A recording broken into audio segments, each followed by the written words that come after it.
मिथुन राशि वाले बंधु, आप सभी का बहुत बहुत स्वागत है, हृदय से अभिनंदन है मिथुन राशि भिंड यूट्यूब चैनल में। तो मिथुन राशि वालों, जरा ध्यान से समझना बंधुओं, 23 से 29 मार्च तक का यह बड़ा खुलासा है। 3 दिन में 3 बड़ी घटनाएं होकर ही रहेंगी। इन्हें कोई रोक ही नहीं सकता, टाल ही नहीं सकता है। जी हाँ बंधुओं, आपकी राशि के जातकों के साथ ये 3 घटनाएं इन 3 दिनों में होकर ही रहेंगी। आप लिख कर रख लेना, हम एक एक करके आपको इन घटनाओं के बारे में सब कुछ विस्तार से बताएंगे। ये घटनाएं नकारात्मक हैं, अनिष्टकारी हैं, आपके जीवन में संकट लेकर आने वाली हैं। लेकिन इसका मतलब यह नहीं है कि ये घटनाएं आपको बर्बाद करेंगी ही करेंगी, मिटाएंगी ही, ऐसा निश्चित नहीं है। ज्योतिष की यही खूबसूरती है कि यह समय रहते ही आने वाले खतरों को बता देता है। ज्योतिष को आप ऐसे मान के चलिए जैसे आप किसी सड़क पर जा रहे हैं और आगे अगर कहीं सकरी पुलिया है या कोई तीखा मोड़ है तो पहले ही साइन बोर्ड लगा है और उसमें बताया गया है कि आगे एक तीखा मोड़ है। तो आप समझ जाएंगे, तो आप अपनी गाड़ी की चाल को धीमा कर लेंगे और मोड़ पर होने वाली अनिष्टकारी घटना से आप बच जाएंगे। ठीक वैसे ही ज्योतिष कार्य करता है, जो जीवन में आने वाली अनिष्टकारी, नकारात्मक या शुभ अशुभ किसी भी प्रकार की घटना हो उसके बारे में पहले ही संकेत देने लगता है। लेकिन इसका मतलब यह नहीं है कि ऐसी घटना निश्चित तौर पर घटेगी ही घटेगी। हाँ, यदि आप लापरवाही दिखाएंगे और समझदारी से काम नहीं लेंगे, चेतावनी मिलने के बाद भी गलती दोहराते रहेंगे तो निश्चित तौर पर दुर्घटना होगी ही। जैसे सड़क पर पहले ही बोर्ड लगा है कि आगे तीखा मोड़ है, आपने देखकर भी अनदेखा कर दिया और गाड़ी की गति को धीमा नहीं किया तो आगे जाकर आप उसे मोड़ ही नहीं पाएंगे और दुर्घटना के शिकार हो जाएंगे। तो इसमें गलती किसकी है? आपकी ही है ना, कि आपने बताई गई बातों का या जो पहले से आपको दी गई चेतावनी है उसका ध्यान नहीं रखा, जीवन में परिवर्तन नहीं किया। तो आज आपको हम इन 3 अनिष्टकारी घटनाओं के विषय में बताएंगे जो अगले 3 दिनों में आपके जीवन में घटित होंगी ही होंगी यदि आपने सावधानी नहीं बरती। कौन सी रहेंगी वो सावधानियां, हम आपको वो भी बताएंगे। इन घटनाओं से बचने का तरीका क्या है, उपाय क्या है, क्रिया क्या है, वो भी हम आपको बताएंगे। लेकिन इन सब से कहीं बढ़कर बंधुओं, आज कुंडली के विषय में बात करेंगे। आपकी कुंडली, जी हाँ बंधुओं, आपकी कुंडली में वैसे तो हर एक भाव, 12 के 12 भाव महत्वपूर्ण हैं। कुछ अच्छे कुछ बुरे बताए जाते हैं, लेकिन अच्छे बुरे का भेद करना कुंडली को लेकर असल में अल्प ज्ञान को दिखाता है और कुंडली के प्रति या ज्योतिष के प्रति यह नकारात्मक भावना को भी दिखाता है। क्योंकि जिसे हम बुरा भाव कहते हैं वह भाव बुरा नहीं है, वह हमें सतर्क करने के लिए, हमारे जीवन में कुछ बदलाव लाने के लिए, हमें बहुत कुछ सिखाने के लिए स्थापित किया गया है। और उस भाव के अनुसार हमारे जीवन में क्या नकारात्मक घटित होगा इसके बारे में संकेत मिलते हैं। तो वह पहले से आपको बता रहा है, सतर्क कर रहा है कि इस जगह आपको खतरा होगा, इस काम में आपको खतरा होगा, इस तरह के रिश्ते के साथ आप रहेंगे, यानी इस तरह के दोस्त मित्रों के साथ रहेंगे तो धोखा मिलेगा। तो पहले से ही जो आपको खतरे के बारे में बता रहा है वह भाव गलत कैसे हो सकता है, खराब कैसे हो सकता है।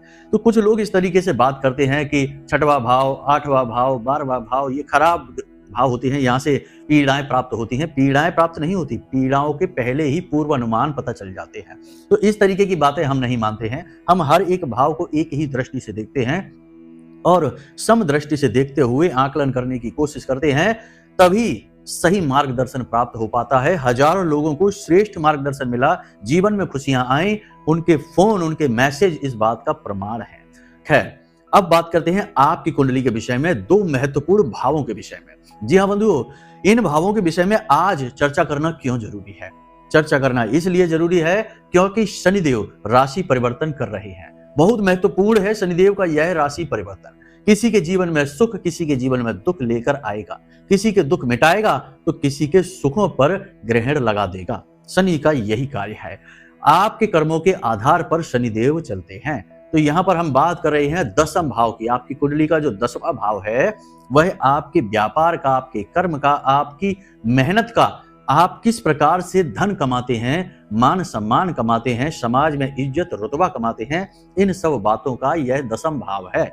अब इस भाव में आपका कौन सा ग्रह बैठा है, किस ग्रह की युति बन रही है, हम इस विषय के बारे में चर्चा नहीं करेंगे, वरना यह कार्यक्रम लंबा भी हो जाएगा और यह स्थिति अलग है। हर एक जातक की कुंडली में इस भाव में ग्रहों की जो स्थिति होती है वह अलग अलग हो सकती है और होती ही है।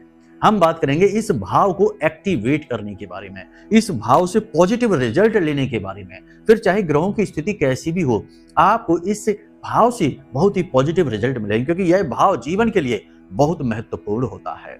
बंधुओं, एक बात यहां पर आपको हम बता दें कि बुद्धिमान लोग या हमारे जमाने में जो बूढ़े पुराने लोग हुआ करते थे, जब हम बच्चे थे उस समय पर अक्सर यह कहते थे परिवार के बड़े बुजुर्ग लोग कि हर एक इंसान के दो जन्म होते हैं। एक जन्म वह जो उसके माता पिता देते हैं, और एक जन्म वह जो स्वयं अपनी मेहनत और प्रयासों से वह स्वयं का करता है, यानी अपने पैरों पर खड़ा हो जाता है। पहले जन्म में वह अपने माता पिता की पहचान से जाना जाता है, दूसरे जन्म में वह अपने कर्मों की पहचान होती है, यानी अपने कर्म से जाना जाता है। उसकी पहचान बदल जाती है तो वह दूसरा जन्म हुआ, यानी अपने पैरों पर खड़ा हो जाता है। तो जो आपकी कुंडली का 10वां भाव है, वह आपके पैरों पर खड़े होने की क्षमता को दिखाता है, यानी आपकी अर्थ कमाने की योग्यता को दिखाता है। तो उसे एक्टिवेट करेंगे आज के इस कार्यक्रम में। और दूसरा भाव है आपकी कुंडली का दूसरा भाव, द्वितीय भाव, बहुत महत्वपूर्ण है। आपके परिवार को दिखाता है, आपकी धन की स्थिति को दिखाता है, आपके पड़ोसियों को दिखाता है, पैतृक संपत्ति को दिखाता है। इसे धन की तिजोरी कहा जाता है। जी हाँ बंधुओं, बहुत ही महत्वपूर्ण भाव है यह भी। तो हम इन दो भावों के बारे में, इन्हें एक्टिवेट कैसे करना है, इनसे पॉजिटिव रिजल्ट कैसे लेना है, समझने वाली बात यहाँ पर यह है कि 10वां भाव की हम बात कर रहे हैं। अपनी कुंडली उठाकर देखिए 10 भाव में, यानी 10वां जो भाव है इसमें कौन से ग्रह बैठे हैं, इसके विषय में चर्चा हम बाद में करेंगे। लेकिन फिलहाल हम बात कर रहे हैं 10वां भाव का जो स्वामी ग्रह है, कारक ग्रह है, यानी भावेश है, और जो कारक ग्रह है दोनों ही शनिदेव हैं। अब समझिए, मकर राशि बनती है और शनिदेव की ही यह राशि है पूर्ण रूप से, ठीक है। तो ये शनिदेव की राशि हो गई, शनिदेव का पूरा नियंत्रण है इस भाव में। इसीलिए आपने देखा होगा कि कोई बच्चा कितना ही बुद्धिमान हो, कितना ही योग्य हो, जब बात आती है कैरियर बनाने की तो उसे संघर्ष करना ही पड़ता है। और अच्छे अच्छे बुद्धिमान से बुद्धिमान लोग भी कभी कभी कैरियर बनाने में फिसड्डी हो जाते हैं, और जिन्हें कम बुद्धि का मंद बुद्धि माना जाता था वे अच्छी तरक्की प्राप्त कर लेते हैं, क्योंकि ये शनि के आधार पर होता है। शनिदेव आपकी योग्यता नहीं, आपकी कर्म की शक्ति को देखते हैं, आपके व्यवहार को देखते हैं, आपकी नैतिकता को देखते हैं। आपने कितनी पढ़ाई की है, कितनी योग्यता है, इससे शनिदेव को कोई मतलब नहीं।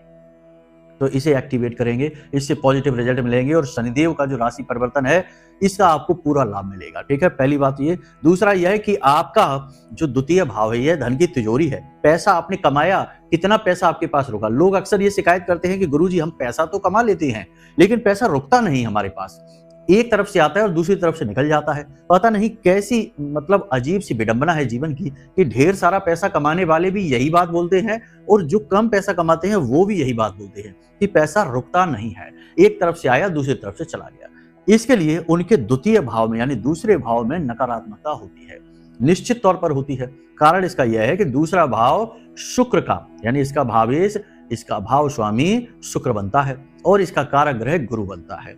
अब शुक्र और गुरु ये दोनों वैसे तो पॉजिटिव ही हैं, नेगेटिव नहीं है, लेकिन आज का जो परिवेश है, माहौल है, लोगों का वातावरण है, उसके हिसाब से शुक्र के साथ में नकारात्मकता आ ही जाती है, गुरु के साथ भी आ ही जाती है। जैसा कि वातावरण है, परिवेश है, लोगों का व्यवहार और आचरण है, इसमें सुधार करेंगे तो ये भाव जो आपका है एक्टिवेट हो जाएगा। फिर आपके द्वारा कमाया गया धन पैसा आपकी जेब में रुकने लगेगा। यहां तक सारी बातें आपको समझ में आ गई हैं, तो आपको आज का यह कार्यक्रम पूरा अवश्य देखना है, क्योंकि आज हम न केवल 3 घटनाओं के बारे में, उनसे बचने के उपाय, तरकीबों के बारे में और कुंडली के 2 सबसे महत्वपूर्ण भावों को एक्टिवेट करने के बारे में बताएंगे, जिससे आपको पूरा लाभ मिलेगा जीवन का। पैसा कमाएंगे अच्छी तरीके से और उस पैसे को रोक भी पाएंगे, होल्ड भी कर पाएंगे, अपनी तिजोरियों में, अपने बैंक बैलेंस में भी रख पाएंगे, बचा पाएंगे अच्छी तरह से।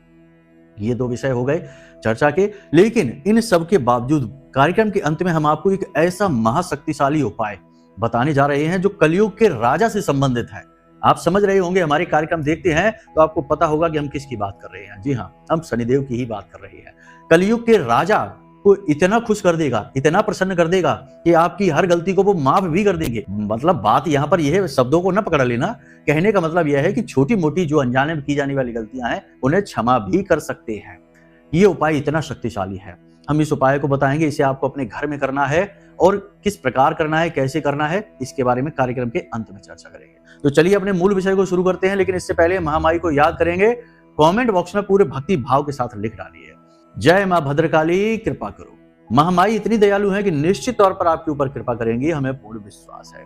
तो चलिए बंधुओं, अपने अब मूल विषय को शुरू करते हैं। अब सारी बातें ध्यान से समझिए। प्यारे मित्रों, हमारे अत्यंत प्रिय और परम पूज्य अमिताचार्य जी के पास माँ बगलामुखी और माँ भद्रकाली की साधनाओं का वर्षों का अनुभव है और माता रानी की इनके ऊपर पूर्ण कृपा और सिद्धि है। आचार्य जी ने अपने सटीक कुंडली विश्लेषण और श्रेष्ठतम उपायों के माध्यम से हजारों लोगों के जीवन को खुशियों से भरा है। आचार्य जी का कुंडली विश्लेषण और उपाय करवाने का तरीका इतना अद्भुत है कि जीवन के हर एक दुख और कष्ट का कारण जड़ से ही समाप्त हो जाता है। फिर समस्या चाहे जैसी भी हो, कर्जा बहुत बढ़ गया हो, व्यापार चल नहीं रहा हो, बीमारियों में आप बर्बाद हो चुके हो, रिश्तों में प्रेम समाप्त हो चुका हो, या फिर नौकरी ही ना मिल रही हो, विवाह में देरी होती हो, कैसी भी समस्या हो, इन समस्याओं का कारण क्या है, कौन सी महादशा परेशान कर रही है, कौन सा दोष लगा हुआ है, सब कुछ आचार्य जी इतना सटीक बताते हैं कि वर्षों वर्ष के दुख कुछ ही दिनों में समाप्त हो जाते हैं। अगर आपके जीवन में भी कोई ऐसी संकट की घड़ी है तो यही सही समय है जब आप पूज्य आचार्य जी के हाथों से अपनी कुंडली का विश्लेषण करवाएं और वर्षों से चल रहे दुखों और संकटों के इस चक्र से बाहर निकल जाएं। प्यारे मित्रों, अभी वीडियो में दिए गए नंबरों पर फोन करिए और अपनी कुंडली का श्रेष्ठतम आकलन करवा डालिए। जिंदगी बदलने का ये सबसे बड़ा मौका हाथ से मत जाने दीजिएगा। जय माई की, महामाई आपका कल्याण करे।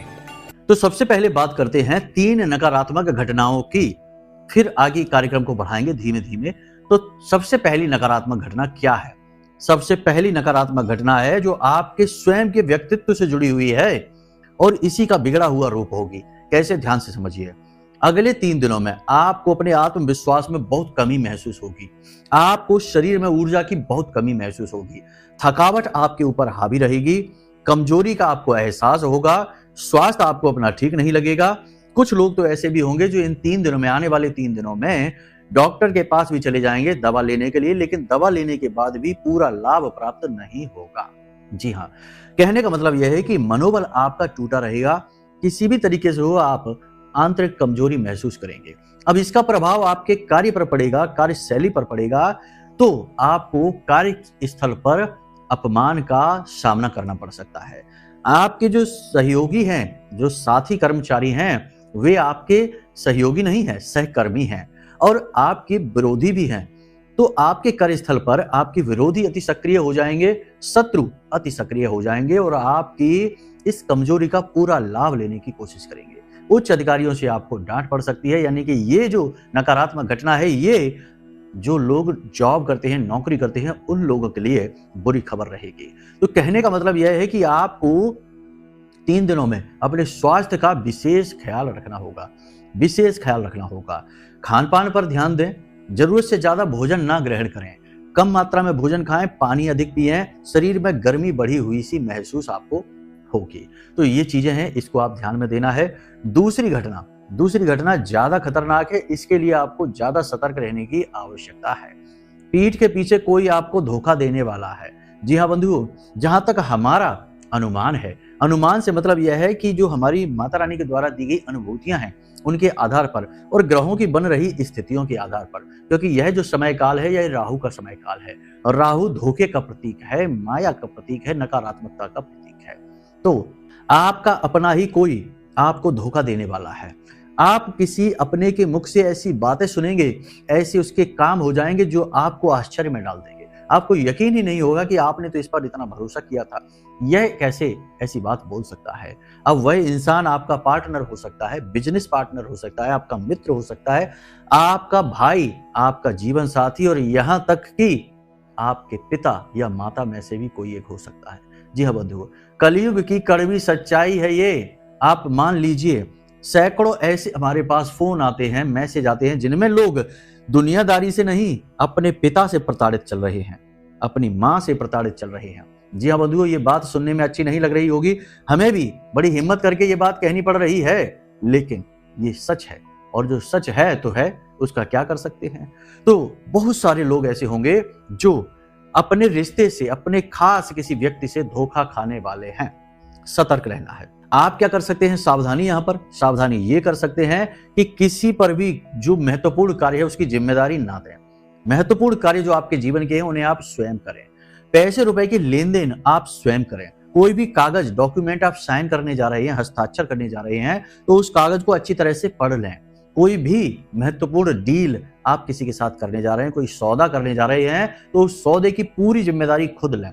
किसी को आगे ना बढ़ाएं, आप आगे बढ़ें। यानी कि अपने काम की पूरी जिम्मेदारी, पूरी बागडोर खुद संभाल कर रखेंगे तो बचे रहेंगे धोखे से। देखिए, हमने पहले ही कहा कि ये संकेत हैं। संकेत का मतलब है कि सावधानी बरतनी है, आगे खतरा है, ये याद रखना है। तो दो बातें तो ये हो गई, इनके बारे में सावधान आपको रहना है।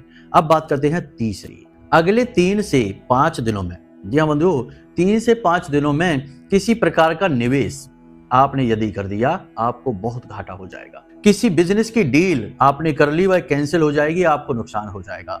कोई नए बिजनेस की शुरुआत कर दी तो वह बिजनेस चलेगा नहीं, डूब जाएगा। इसी प्रकार आपने यदि कोई प्रॉपर्टी खरीद ली तो वह प्रॉपर्टी आपको फलित नहीं होगी। वाहन खरीद लिया तो वह वाहन आपको फलित नहीं होगा।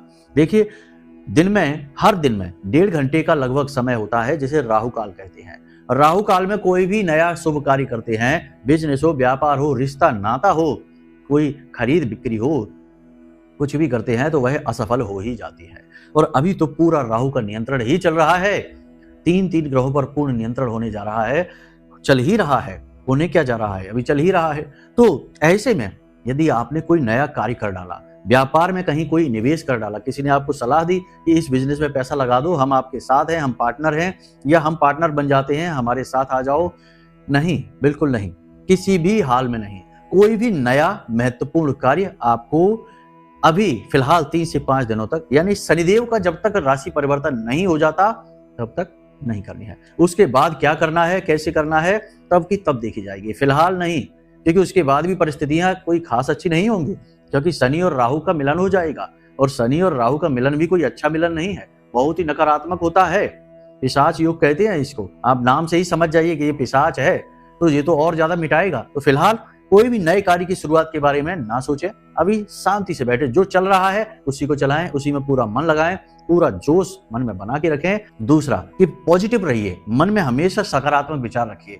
लाख बुराई जीवन में क्यों ना दिखाई दे, लाख बुराई संसार में क्यों ना दिखाई दे, आप अपनी आंख से क्या देखना चाहते हैं, ये आपका निर्णय होगा। आपकी आंखें, आपका मन है, आपके विचार हैं, कैसे चलेंगे ये आपका निर्णय होगा। आपको गिलास खाली देखना है या आधा गिलास भरा देखना है, ये आपका निर्णय है। एक कहानी है छोटी सी, हमने सुनी थी। बताते हैं कि एक बार भगवान श्री कृष्ण और अर्जुन ऐसे ही भ्रमण पर जा रहे थे। उन्होंने एक मरा हुआ कुत्ता देखा जिसमें से बदबू आ रही थी, ऐसे ही कहीं किनारे पर पड़ा हुआ था। तो अर्जुन ने उस कुत्ते को देखा और अपनी नाक दबाने लगे और कहने लगे कि देखो माधव, कुत्ता किनारे पर पड़ा हुआ है, मृत है और इसमें से बदबू आ रही है, कितनी बुरी बदबू आ रही है। लेकिन भगवान श्री कृष्ण देख के और मुस्कुराए, बोले अर्जुन, तुम्हें इस कुत्ते के चमचमाते हुए दांत नहीं दिखाई देते, कितने सुंदर लग रहे हैं आपको। तो यहाँ पर अर्जुन नकारात्मकता को देख रहे हैं और श्री कृष्ण इतनी घोर नकारात्मकता में से भी सकारात्मकता को निकाल कर ला रहे हैं। अर्जुन मानव हैं, नर हैं, और कृष्ण नारायण हैं। तो नारायण हमें यही तो समझाना चाहते हैं कि जीवन चाहे कितना ही विकट क्यों ना हो, सघन क्यों ना हो, नकारात्मक क्यों ना हो, आपको पॉजिटिव रहना है हर हाल में। ठीक है, तो आपको पॉजिटिव रहना है, ये बात आपको ध्यान रखनी है।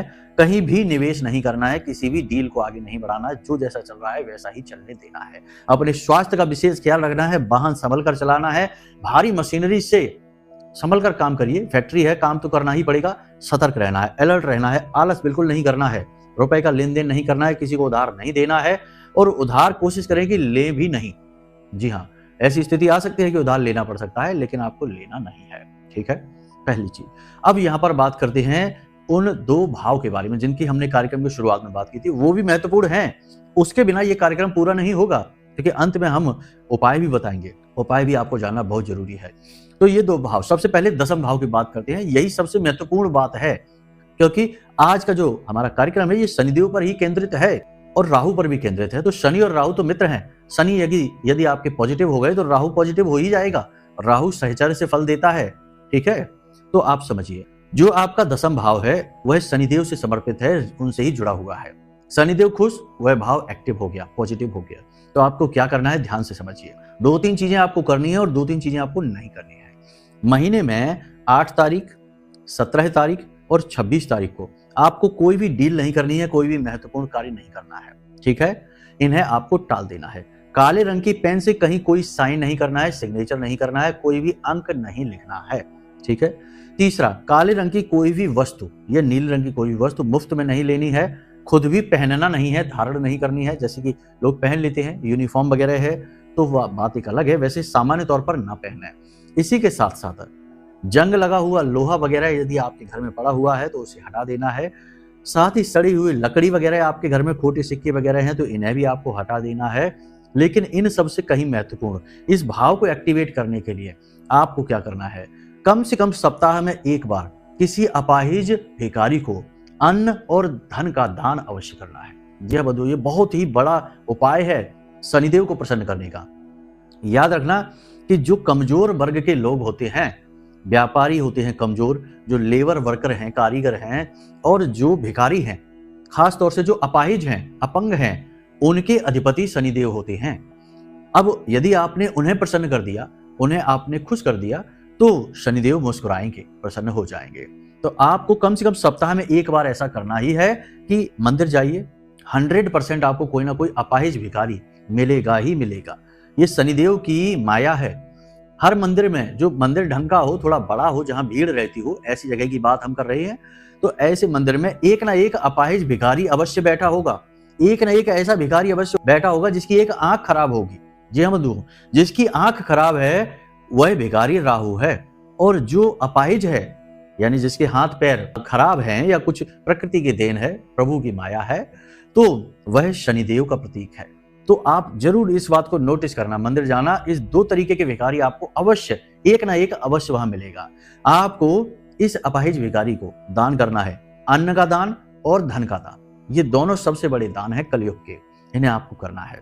याद रखना, कलयुग का एक ही पैर है और वो है दान, ठीक है। इसी से धर्म चलता है।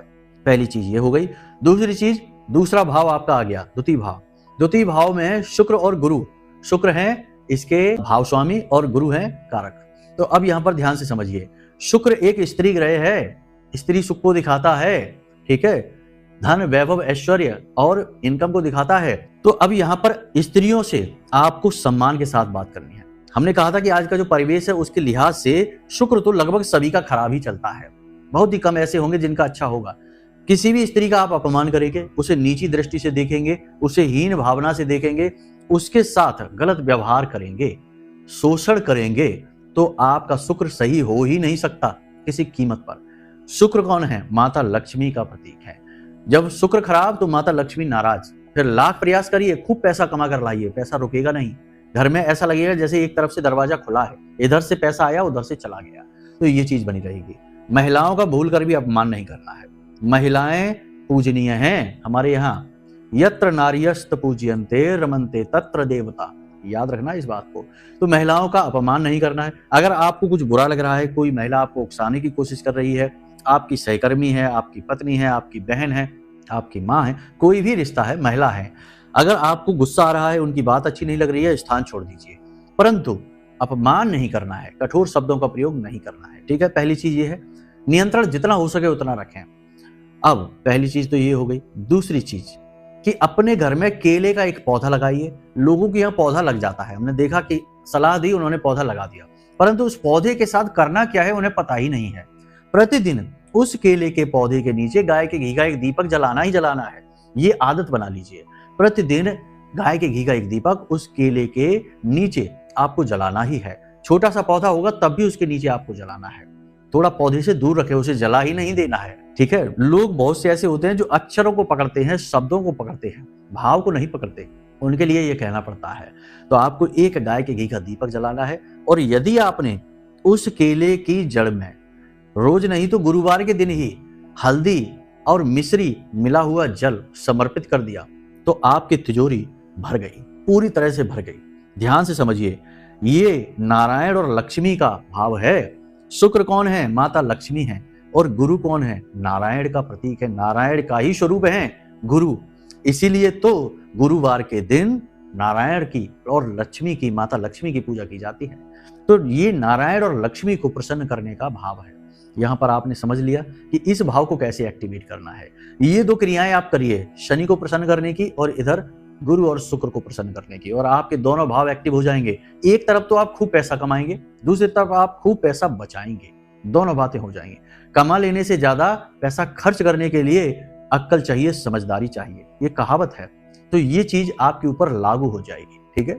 बहुत सारे लोगों के साथ ये दिक्कत रहती है। तो यहां तक सारी बात समझ में आ गई। अब बात करते हैं शनि देव का वह महाशक्तिशाली उपाय जो हमने पहले भी कुछ कार्यक्रमों में बताया है, आज फिर बताने जा रहे हैं। समय आ गया है, समय बहुत जरूरी है, समय का भान होना बहुत जरूरी है। तो आज समय आ गया है जब इस उपाय को आप कर डालिए। यदि कर रखा है तो अति उत्तम, नहीं कर रखा है तो सुनिए और कर डालिए। बाजार जाइए, एक चौकोर काले रंग का कागज लेकर आइए। चौकोर काले रंग का कागज, ठीक है, समझ रहे हैं। चौकोर काले रंग का कागज ले लिया आपने। उस काले रंग के कागज पर बीचों बीच आपको एक सिक्का लगा देना है। सिक्का चलने वाला होना चाहिए, खोटा नहीं। सिक्का आपको लगा देना है, ठीक है। उसके बाद आपको उस कागज के ऊपर एक नोट लगा देना है। नोट आप 100 का लगा सकते हैं, 50 का लगा सकते हैं, 500 का लगा सकते हैं, आपकी मर्जी है। लेकिन नोट कटा फटा नहीं होना चाहिए, नया होना चाहिए और चलने वाला होना चाहिए।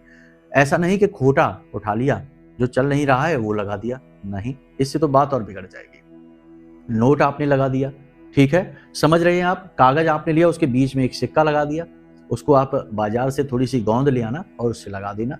उसके बाद आपने नोट चिपका दिया उसके ऊपर। अब इस कागज को ले जाकर बाजार में जो फोटो फ्रेम की जाती हैं उन दुकानों पर ले जाइए, और उन दुकानों पर ले जाकर इस कागज को फोटो फ्रेम करवाइए लकड़ी से। जी हाँ, लकड़ी का फ्रेम लगाना है, धातु का नहीं। बस इतना सा करना है आप। ये आपकी माता लक्ष्मी की पूर्ण व्यवस्था हो चुकी है। आज के समय में जो भी लोग परेशान हैं उनमें अधिकतर, ज्यादातर लोगों को हम देखते हैं कि वो पैसे की वजह से ही, जीवन में जो समस्याएं हैं उनका मूल सार केंद्र पैसा ही होता है। तो ये समस्या आपकी समाप्त हो जाएगी, माता लक्ष्मी की कृपा आपको प्राप्त हो जाएगी। और याद रखना कि माता लक्ष्मी जो है वो रुपए पैसे नहीं है, वो एक ऊर्जा है। जहां माता लक्ष्मी आती है वहां सारे सुख आ जाते हैं, सातों सुख आ जाते हैं, संतान सुख आ जाता है, जीवन का सारा आनंद आ जाता है, धन वैभव तो आता ही आता है। तो इस उपाय पर अब इसे आपको लाना है और अपने घर की पश्चिमी दीवार पर लगाना है। घर की पश्चिमी दीवार, जी हाँ। अब घर की पश्चिमी दीवार में कोई कहेगा कि हमारे तो दरवाजा है, तो दरवाजे के ऊपर लगा दीजिए।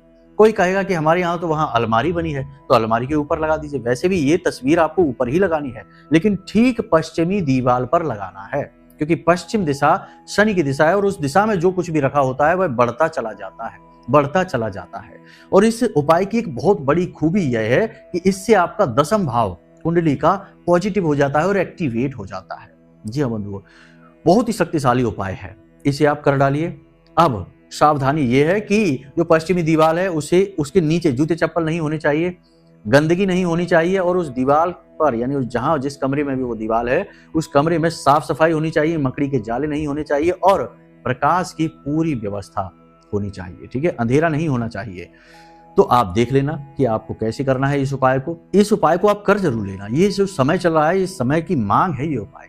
बाकी हमने आपको क्रियाएं सारी बता दी हैं, सावधानियां बता दी हैं। इन सावधानियों और क्रियाओं को भी अपने दिमाग में जरूर रखना, क्योंकि आप इन सब चीजों को ध्यान में जब रखेंगे तो आप बहुत सारी मुसीबतों से बच जाएंगे।